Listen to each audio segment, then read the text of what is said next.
Olá pessoal, então retornando com a América anglo-saxônica, certo? Nós já falamos do Canadá, vamos falar do quê? Dos Estados Unidos, a maior potência econômica do mundo, lógico, a China está chegando, não é? A China já é a segunda economia do mundo, mas nós temos os Estados Unidos aí com a maior economia do mundo, o maior poderio militar global, o único país capaz de fazer guerra em qualquer lugar do planeta, né? Então ele tem uma posição importante no mundo, ainda diante da questão da geopolítica. Perdeu um pouquinho dessa influência multilateral, né, de influência em órgãos da ONU, por exemplo, em cima de geopolítica e relações com o país, um pouco mais com o Donald Trump, que estabeleceu mais uma política de visão mais interna do que externa. Lógico que a China se aproveitou disso, isso é indiscutível. A China ela vai realmente, não é, ter uma expansão muito grande aí, justamente porque os Estados Unidos teve um enfraquecimento da sua política externa.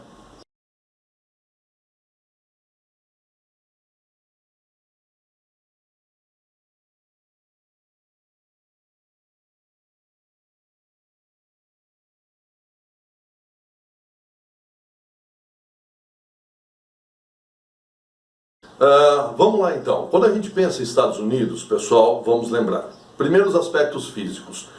Toda a costa oeste americana são as montanhas rochosas, dobramentos modernos, choque de placas tectônicas. A área mais famosa é a falha de San Andreas, não é isso? Onde nós temos um movimento conservativo ou transformante ou tangencial, certo? Entre a placa norte-americana e a placa norte-pacífica, ou simplesmente placa pacífica, tá? Então a região famosa da falha de San Andreas, na região da Califórnia. A parte central corresponde às planícies, bacias sedimentares, daí a riqueza em combustíveis fósseis. Já na parte leste, nós encontramos o quê? Os planaltos, maciços dos antigos, não é? Região famosa, os montes Apalaches. Hidrografia importante, lógico, a imensa bacia do Mississippi, Missouri, né? Essa grande bacia está drenando a região central americana, tá? Praticamente um terço dos rios americanos desagam nessa grande bacia comandada aí, tendo como rio principal o rio Mississippi, né? Então todo o centro americano é uma área de importância na agricultura irrigada e no transporte fluvial devido à grande bacia do Mississippi. Outro rio importante é o rio Colorado, indo lá para a Califórnia, formando o famoso Grand Canyon, onde o rio fez todo um processo erosivo, escavando a região das Montanhas Rochosas, se torna aí uma grande área turística, não é? Para os Estados Unidos, a região do Grand Canyon, o rio Colorado.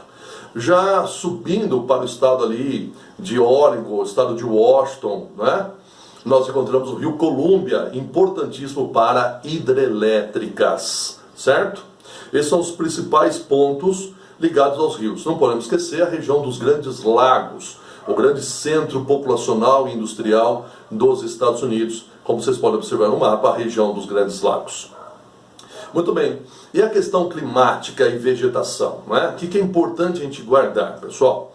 Vocês vão observar que lá na Califórnia, lá na bacia do Pacífico, encontramos o que? O clima mediterrâneo, com vegetação mediterrânea, correto? Essa é uma influência da corrente marítima fria da Califórnia. Lembra que a corrente marítima fria menora a evaporação, certo? E o ar frio sobre ela acaba condensando a água, né, que está na forma de vapor na atmosfera e chovendo sobre a corrente. Então a corrente marítima fria de um lado diminui a pluviosidade no continente e do outro lado as montanhas rochosas barram a passagem de ventos úmidos. Daí a região seca da Califórnia, tudo bem? Diferente, se a gente lembrar do Canadá, da Colômbia Britânica, onde tem a corrente norte-pacífica que é quente, não é? O que favorece é o aumento da umidade na província Colômbia Britânica e também uma temperatura um pouco mais agradável. Outro fator importante, pessoal, quando a gente vai ali para o sul e sudeste dos Estados Unidos, encontramos a corrente do Golfo, ou simplesmente Gulf Stream. Essa corrente ela é muito importante, ela cai muito no vestibular, tá? Porque ela aquece o sul e sudeste dos Estados Unidos, permitindo aí que tenhamos nesse território que está na zona temperada a característica subtropical, não é? Em alguns pontos até semelhando aí, tendo semelhança com o clima tropical, por exemplo. Tudo bem? Onde nós encontramos uma floresta subtropical, encontramos pântanos, encontramos até manchas de floresta tropical. Tudo influência do ar quente proveniente da região da corrente marítima quente do Golfo ou Gulf Stream. Já quando a gente olha também em direção ao sudoeste dos Estados Unidos, em direção às montanhas rochosas, o clima é semiárido, com steppes, e o clima árido com xerófilas. Então, se você olhar de oeste para leste, vamos ter o Mediterrâneo, o semiárido e o árido, e depois o subtropical. Muito bem, e quando eu subo e vou ali em direção à fronteira com o Canadá, o clima temperado, com floresta temperada nos extremos, tudo bem? Em direção ali aos planaltos e às montanhas, e o centro, as pradarias, vegetação rasteira, gramíneas, não é? No clima temperado, tudo bem? Esse é o ponto essencial que nós encontramos, pessoal. Já na região ali do nordeste dos Estados Unidos, ele tem uma influência da corrente marítima fria do Labrador, aquela que desce acompanhando a costa leste do Canadá, provocando baixíssimas temperaturas, e ela consegue influenciar até a região de Nova York, provocando aí baixíssimas temperaturas, tá? Não podemos esquecer que do Canadá, chegando até o centro dos Estados Unidos, mais ou menos, chegam as massas polares do Ártico. Então, temperatura muito baixa, correto? Então aí, para a gente fechando essa parte física dos Estados Unidos, o que nós temos que pensar? Que na costa oeste, qual é o problema natural? Terremotos. Exemplo, a falha de San Andreas. Na parte central, qual é o problema natural? Os tornados. O choque violento da frente fria que vem no Canadá com a frente quente que sobe do México pelas planícies. Esse encontro determina imensas tempestades, certo? Que acaba determinando a formação de tornados. E já no sul e sudeste dos Estados Unidos, vindo da direção do Caribe, os furacões. Lembra que furacões se formam em áreas de baixa pressão, não é? Regiões quentes oceânicas, certo? Que aumenta o índice de evaporação, o que alimenta a formação de tempestades, que vão se tornando cada vez mais fortes, devido a maior presença de água, por causa do oceano aquecido, correto? Vai atingir os Estados Unidos, são os 3 grandes problemas naturais aí, beleza? Vamos lá, outro fator importante, pessoal. Lembra que os Estados Unidos, ele foi uma colônia de povoamento, as famosas 13 colônias, ali na costa leste dos Estados Unidos, correto? Em que 4 de julho de 1776 tornam-se independentes, aí a grande independência dos Estados Unidos. Só que os Estados Unidos não para por aí, certo? Qual é o pensamento? Chegar lá no Pacífico. Então eles vão adquirir a Flórida da Espanha, não é? Vão pegar mais um território da Inglaterra próximo às 13 colônias, vão comprar o território da Louisiana da França, tudo bem? Vão pegar o território da Inglaterra lá no extremo oeste, e aí se você observar, ele vai anexar grande parte do território mexicano. Nós vamos ter até a famosa guerra pela independência do Texas, apoiado pelos Estados Unidos, e depois anexado. Então isso é a formação territorial americana, que termina, não é, chegando aonde? Olha, comprar o Alasca da Rússia em 1867, tá? Em 1898 ele ocupa, de fato, o Havaí, ele toma o Havaí, certo? Nesse processo. E não podemos esquecer também que no comecinho do século XX, nós temos aí, em 1904, a política do Big Stick, do grande porrete, que é a política externa americana, né? Negocia, não dá certo, usa o grande porrete, né? Fala macia e o grande porrete, correto? Que vai se unir à doutrina Monroe, de 1823, América para os americanos, né?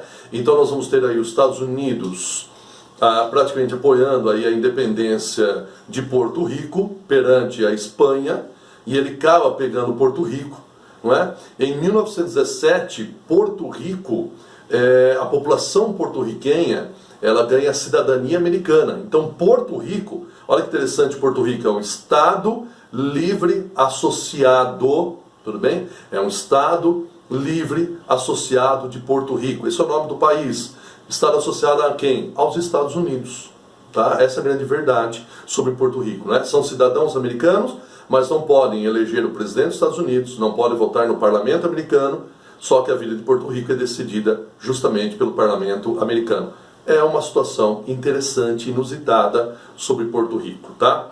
Não podemos esquecer também que nesse período aí, 1903, nós temos os Estados Unidos estabelecendo a base militar em Guantánamo, em Cuba, alugando essa região que permanece até hoje, não é? É um ponto de referência americana no território cubano, servindo aí como uma base militar, não é? Onde ele colocou prisioneiros ligados a terrorismo, tá? Toda uma situação aí de rivalidade entre ele e Cuba, já que ele não devolve essa ilha, ele tem direito a ocupar essa área por tempo indeterminado, pagando o mínimo de um valor pelo aluguel da base de Guantánamo, né? Então você vê como os Estados Unidos ele tem todo um processo de expansão territorial. Não podemos esquecer também, não é, que essa ocupação em direção ao oeste, ela foi uma ocupação comprando território, anexando o território, não é? Vai chegar até comprar o Alasca da Rússia, vai ocupar o Havaí, por exemplo, e foi feito em cima de ferrovias, tá? Foi feito em cima da imigração em direção ao oeste e a descoberta de ouro na Califórnia. Essa vamos dizer assim, esse expansão para o oeste, não é? Esse Far West, quer dizer, ir para o oeste, né? Ele só é interrompido na Guerra de Secessão Americana de 1861 a 1865, né? O norte versus o sul, o norte industrial, o sul agrário, escravocrata. Logicamente o norte acaba vencendo a guerra. Nós estamos falando de um período aí do grande estadista Abraham Lincoln, por exemplo, acaba sendo assassinado depois por um sulista, não é? Então toda a ocupação, e aí vem um detalhe muito importante, pessoal, essa expansão, essa conquista do oeste americano, ela é feita em cima do darwinismo social, não é? O grupo mais forte tem o direito de se sobrepor aos grupos mais fracos que não podem impedir o progresso, tá? Então junto a esse darwinismo social aparece quem? O Destino Manifesto, não é? Quer dizer, ir para o oeste, certo? Em que levar o progresso, não é? E a população indígena não pode impedir esse progresso. Ela vai ser dizimada ou vai viver em reservas, tá? Então isso é muito importante. Destino Manifesto e o darwinismo social aí. Legal? Muito bem, pessoal. Formando os Estados Unidos, seus famosos 50 estados, sendo por isso, então, o quarto maior território do mundo. Tudo bem? Então vamos lá.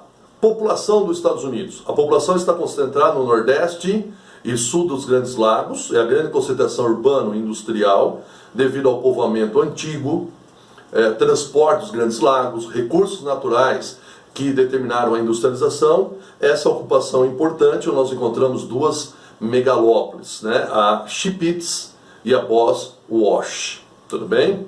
Boswash é a segunda megalópole do mundo, perdendo para Tokaido, no Japão, a região de Tóquio. Então aí é o grande centro americano, é o Nordeste, pessoal, é o Sul dos Grandes Lagos. Só que essa população, devido à estagnação econômica dessa área, por então a industrialização antiga, não é, a população começa a migrar em direção a quem? Em direção à Flórida, em direção à Califórnia, em direção ao estado de Washington, por exemplo, não é? Em direção ao Texas, formando aí o famoso cinturão do Sunbelt, o cinturão da indústria de alta tecnologia, tá? Então, como você observa no mapa, o deslocamento da migração interna. Migração externa, lógico, latino-americanos vindo pelo sul, certo? Por isso que nós temos uma grande concentração de latino-americanos no território sudoeste dos Estados Unidos e oeste, é a grande concentração de latino-americanos, por causa principalmente dos mexicanos, enquanto que no sul-sudeste foi colonização de exploração, a grande presença de negros, não é? Flórida, Mississippi, por exemplo, não é? Nós percebemos aí a grande presença de negros, tá? E brancos, aí em grande parte, aí predominante o restante do território, né? Mas os Estados Unidos é o grande fator de atração migratória do mundo e de refugiados, certo? Em vindo diversas áreas do mundo, que aí tem o governo Trump agora, que acaba aí, né, optando por construir um muro, né, praticamente estender esse muro que já existe em alguns pontos, nas famosas cidades gêmeas, né, são cidades que ficam na fronteira entre México e Estados Unidos, né, então já existe muro nessas cidades gêmeas, estendeu o muro como um todo na fronteira, que foi a sua grande jogada aí nas eleições que acabou vencendo, só que não foi construído, mas existe sim pedaços de muro na fronteira, tá? Não pode esquecer isso no vestibular, destacando as cidades gêmeas, que os Estados Unidos alega conter o imigrante e conter o narcotráfico. Legal?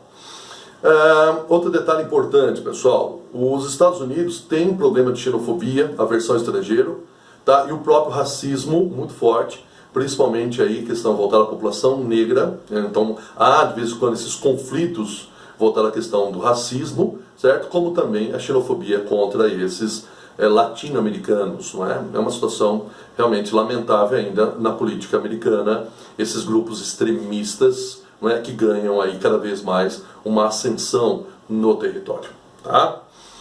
Vamos então à economia. Onde fica o grande centro industrial dos Estados Unidos? Nordeste do território.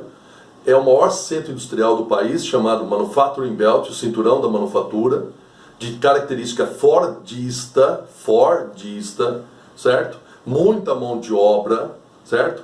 Voltado ao quê? Voltado a características da segunda revolução industrial.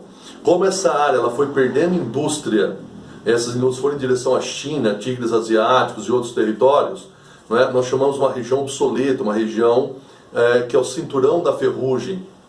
Daí o termo Rust Belt, né? O cinturão da ferrugem. O Rust Belt, que é o cinturão da ferrugem. Nós temos também uma outra denominação, cidades como Detroit, que foi a grande capital mundial do carro, não é? Vou chamar de Ghost Town, cidade fantasma, né?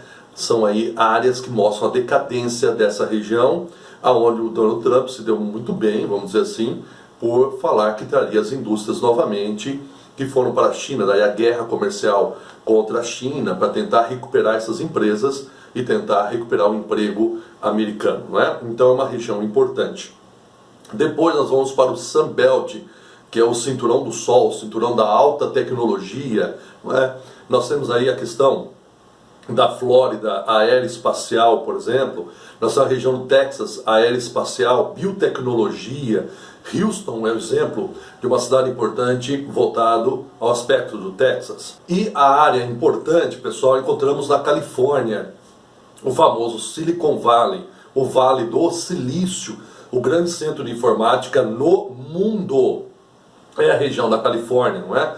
Então eu tenho o Vale do Silício, informática, áreas de biotecnologia, setor aeroespacial. Então pensou em Sunbelt, pensou em tecnologia, a Califórnia. Lógico que isso também está se expandindo, chegando no estado de Washington.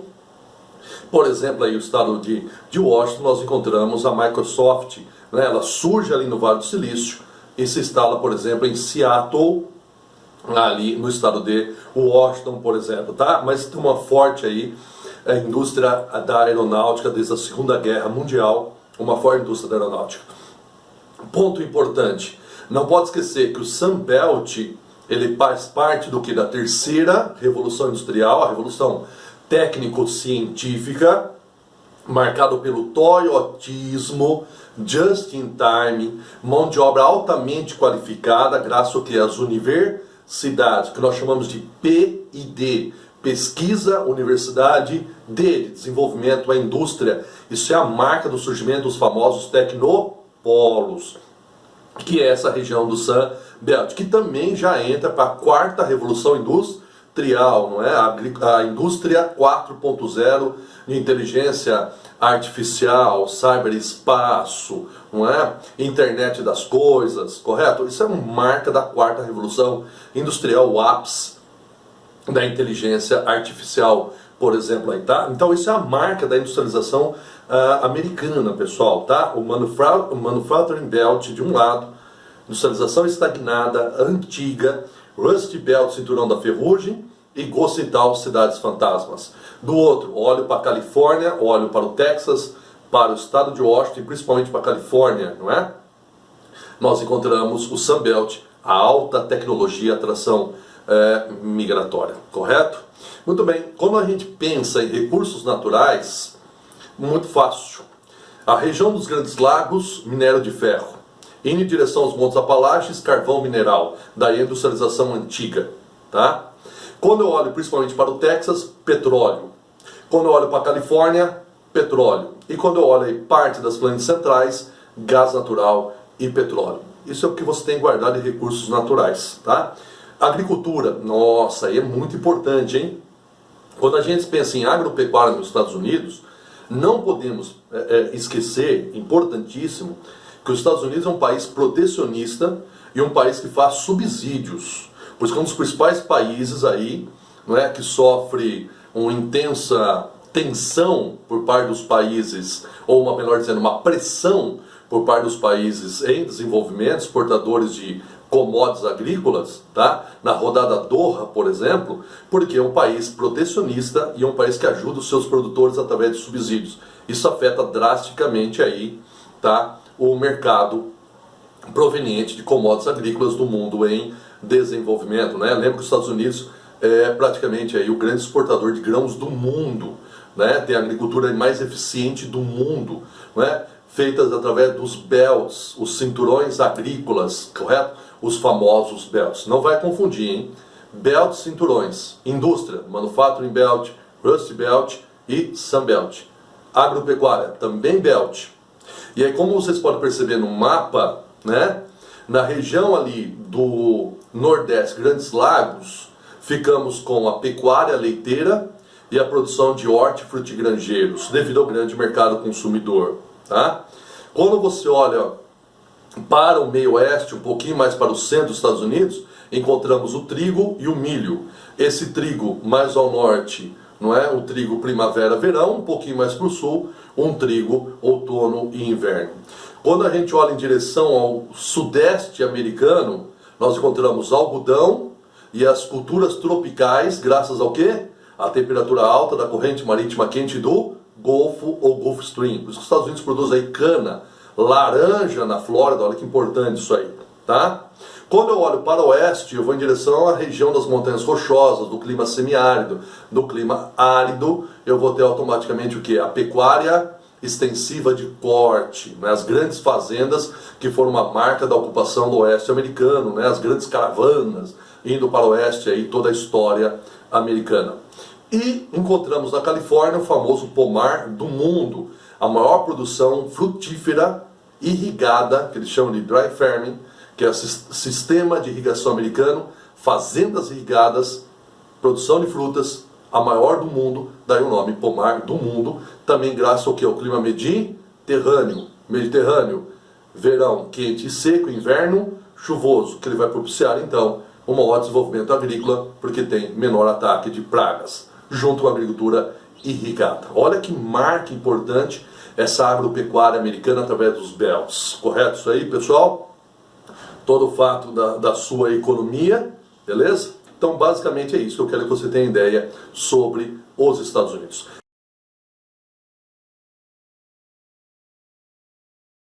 Lembrando, por favor, que os Estados Unidos é marcado pela doutrina Monroe, 1823, comecinho do século XX, 1904, Big Stick, né? Vai unir aí o grande porrete com a América para os americanos. Pós-crise de 29, muda essa política e ele tem que atrair, não é, aliados. Então ele funciona o que? A política da boa vizinhança. Lembra? Carmen Miranda no cinema americano, Zé Carioca no cinema americano, Walt Disney, por exemplo, não é? Guerra Fria, volta o que a gente chama de hard power, poder duro, poder militar, imposições, por exemplo, não é? Isso vem, já quando a gente chega ali, Bill Clinton, a gente fala um pouquinho mais de soft power, poder mais brando de negociações, certo? Depois nós vamos ter a questão do Bush, volta o hard power, poder duro, não é? O combate ao terrorismo, a guerra ao terror é um exemplo disso, não é? Nós vamos ter o Barack Obama, volta ao soft power, o poder da negociação, a diplomacia multilateral americana, foi muito bem valorizada pelo Barack Obama. Donald Trump agora, retorno do hard power, poder duro, poder de imposição, né, nos Estados Unidos, que nós comentamos aí que é uma vantagem para a China, porque ele foi recuando em decisões importantes no mundo aí. Beleza, então, pessoal, maravilha? Passeamos pelos Estados Unidos, fomos construindo a geografia, uma matéria tão maravilhosa. Um grande abraço, até mais, pessoal. Grande abraço, fiquem com Deus aí.